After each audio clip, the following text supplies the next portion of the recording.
as many of you know, I've been on this 3D printing kick. I went out and got myself a 3D printer after trying one out at a friend's house in Michigan. It took us literally like 30 minutes to design this hammer and then 30 minutes to print it. Now it's very, very wiggly and loud, and that's me playing real light with it. You can easily overpower someone in a jam with that. I thought about getting into woodworking to make hammers, but I think it would be very frustrating for me because it takes so long to be able to get what I would want, because I have a specific flex that I want, a specific length that I want, head design that I want, you know. So to get that, working with wood to me would be frustrating. With 3D printing, once you have the file of something you like for instance this pair that I just made,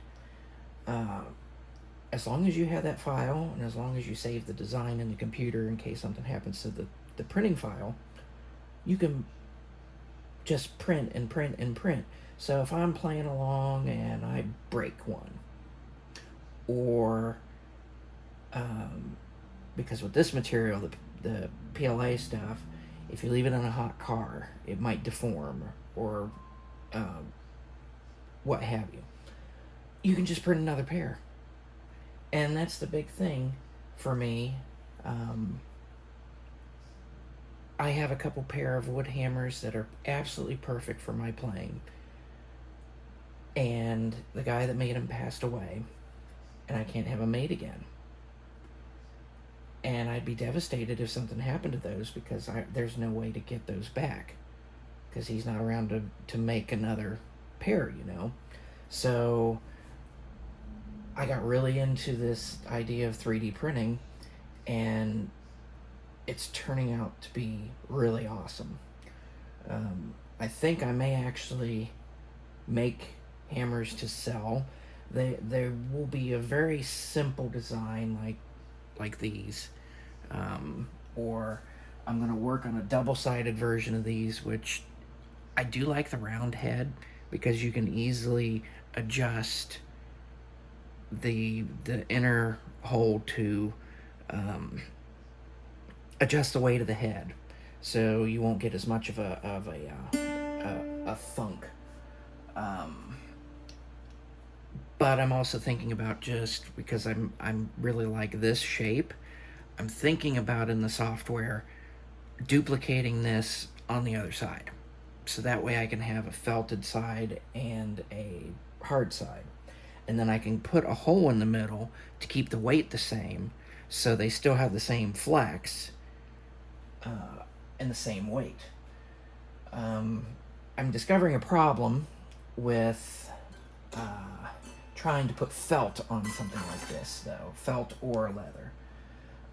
If anybody has any ideas, I've tried the super glue because it's supposed to work really good with the PLA. I can't get it to stick. I will hold this and hold it and hold it and then risk getting it on my finger, which I've got it on my finger a few times, and it just won't. As soon as I let go, it immediately pops off. I've got two different, oops, I just dropped one of my hammers. I got two different super glues. This is a gel, and it seems to work better than this. It was like it's like a liquid, and it's got a brush on it. I thought that might work better, but it didn't. But I've also discovered, if I can get this hammer that just fell,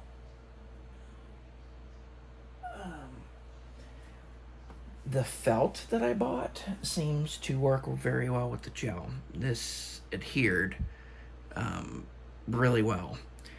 I gotta let it cure, overnight, so it stays, at least from the directions on there. But it seems to work really well.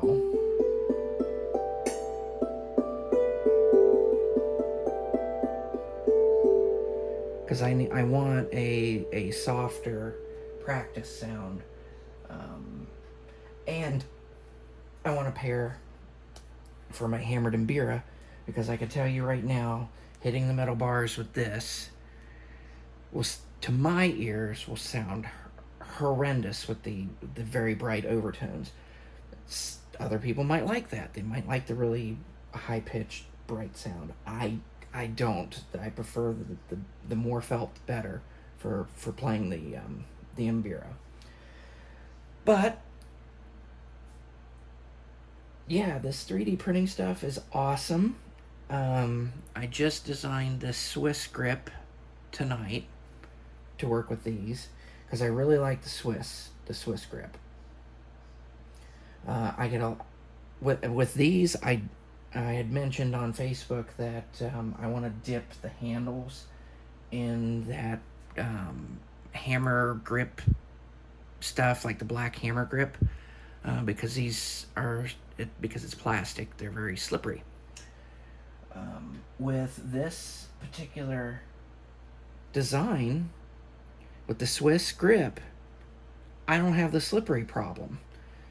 The hammers don't wander all over they still wander a little bit, because they are flexible, but they're not going like this, where the other ones, they slip, like right here, they slip around, and I'm not a fan of that. So I don't have to, with these, use the rubber grip, where I'm going to have to possibly dip those in the rubber grip. And if I make these to sell, I'm going to have to, maybe for people who don't want it, I'll make a pair that has it and a pair that doesn't.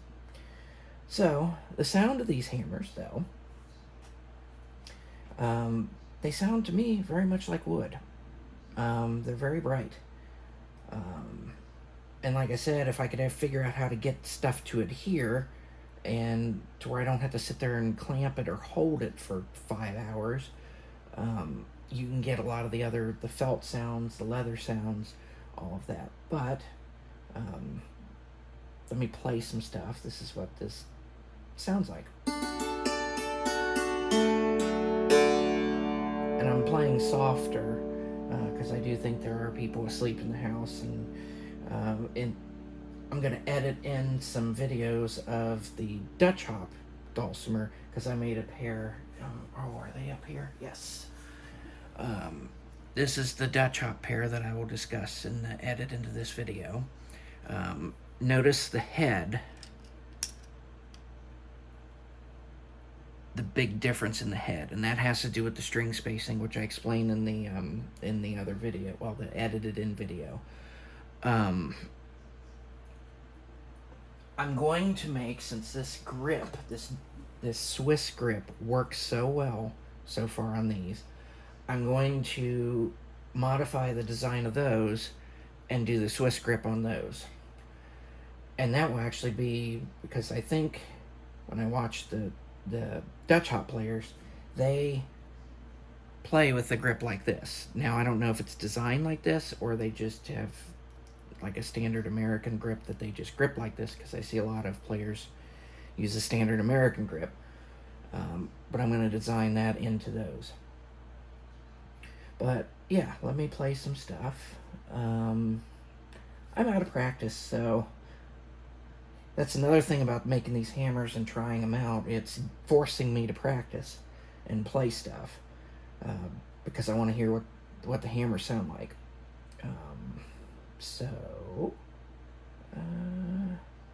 I was playing Spotted Pony in the Dutch Hop. Let's see.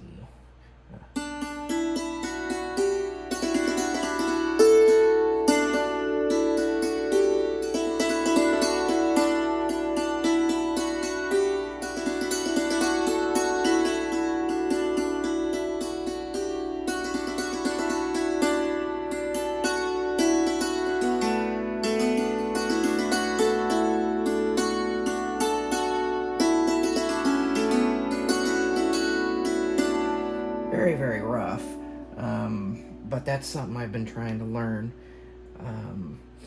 and while I'm messing around with that, let's see if I can take it up an octave.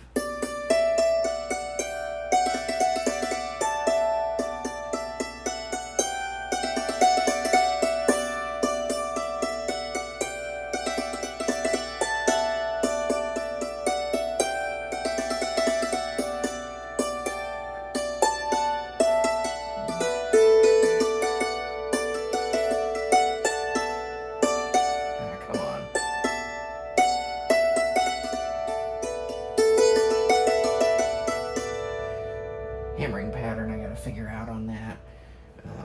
I'm very, very bad at following beats and being strict on my hammering style.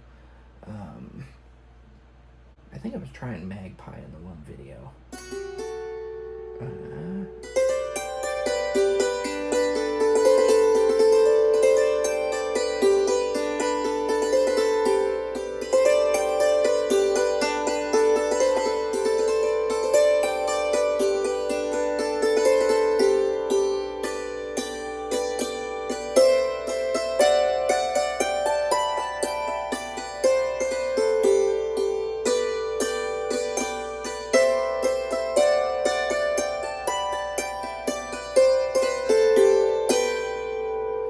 So there's that.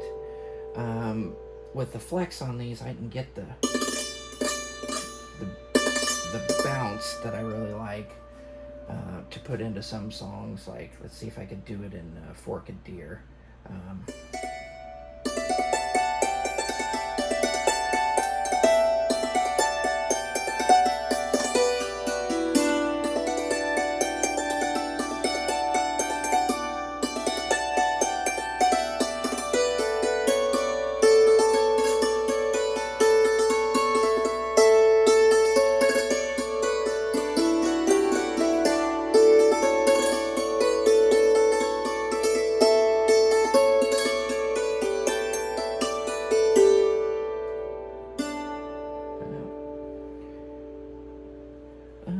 What else?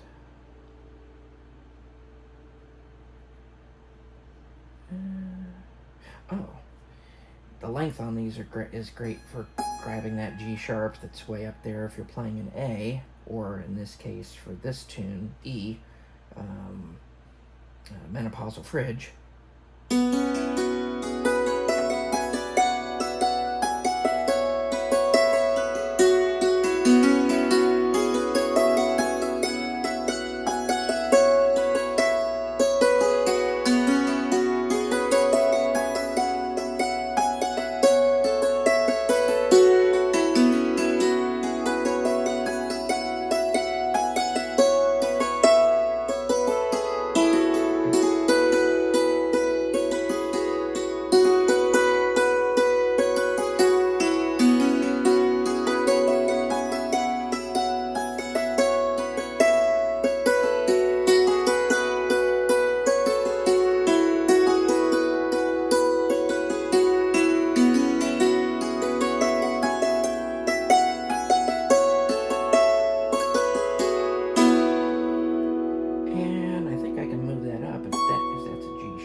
C sharp?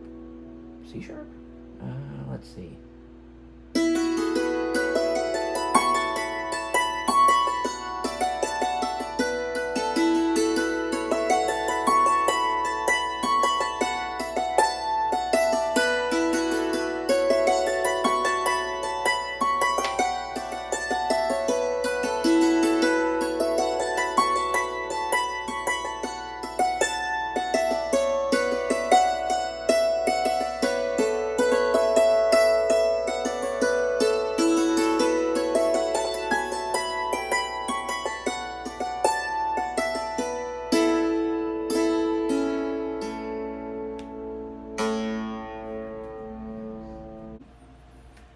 Okay, so these are same design 3D printed hammers that I made for this instrument. The string spacing is huge, so I needed a head on it that was wider so that I didn't fall into the valley and hit that note that's clear over here. I was having that problem with regular hammers. These solve that problem, from what I can tell. They are very loud, and I was just wailing on this, and I popped a string. So I'm going to play a few tunes and show you guys what it sounds like with these hammers. Now stay out of the way. Come on. Let's do that. There we go. So, like, let's see here. This doesn't have markings on it, and this bridge is shifted up in Dutch hop tuning, so I'm going to be getting my bearings here. Okay.